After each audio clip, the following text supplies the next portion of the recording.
மனசு ஒரு குரங்குன்னு சொல்லுவாங்க. ஆனா பிரச்சனை என்ன தெரியுமா? அந்த குரங்கு வெளியில இல்ல, உள்ள தான் இருக்கு. ஒருத்தங்கள்ட்ட இருந்து ஒரு மெசேஜ் லேட்டா வந்தா, அவங்க பிஸின்னு நம்ம மனசு நினைக்காது.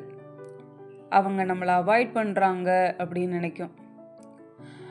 ஒரு சைலன்ஸ் வந்தா அது அமைதியா இருக்காது.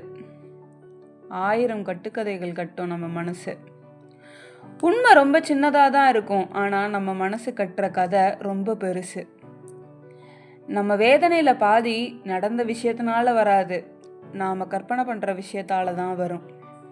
அதனால இனிமே ஒரு எண்ணம் வந்தாலே நாம அதை நம்பக்கூடாது. ஒரே ஒரு கேள்வி நமக்குள்ள நாமே கேட்டுக்கணும். இது உண்மையா இல்லைன்னா என் பயமா அப்படின்னு. மனசு ஒரு குரங்கு தான். ஆனா கயிறு நம்ம கையில தான் இருக்கு.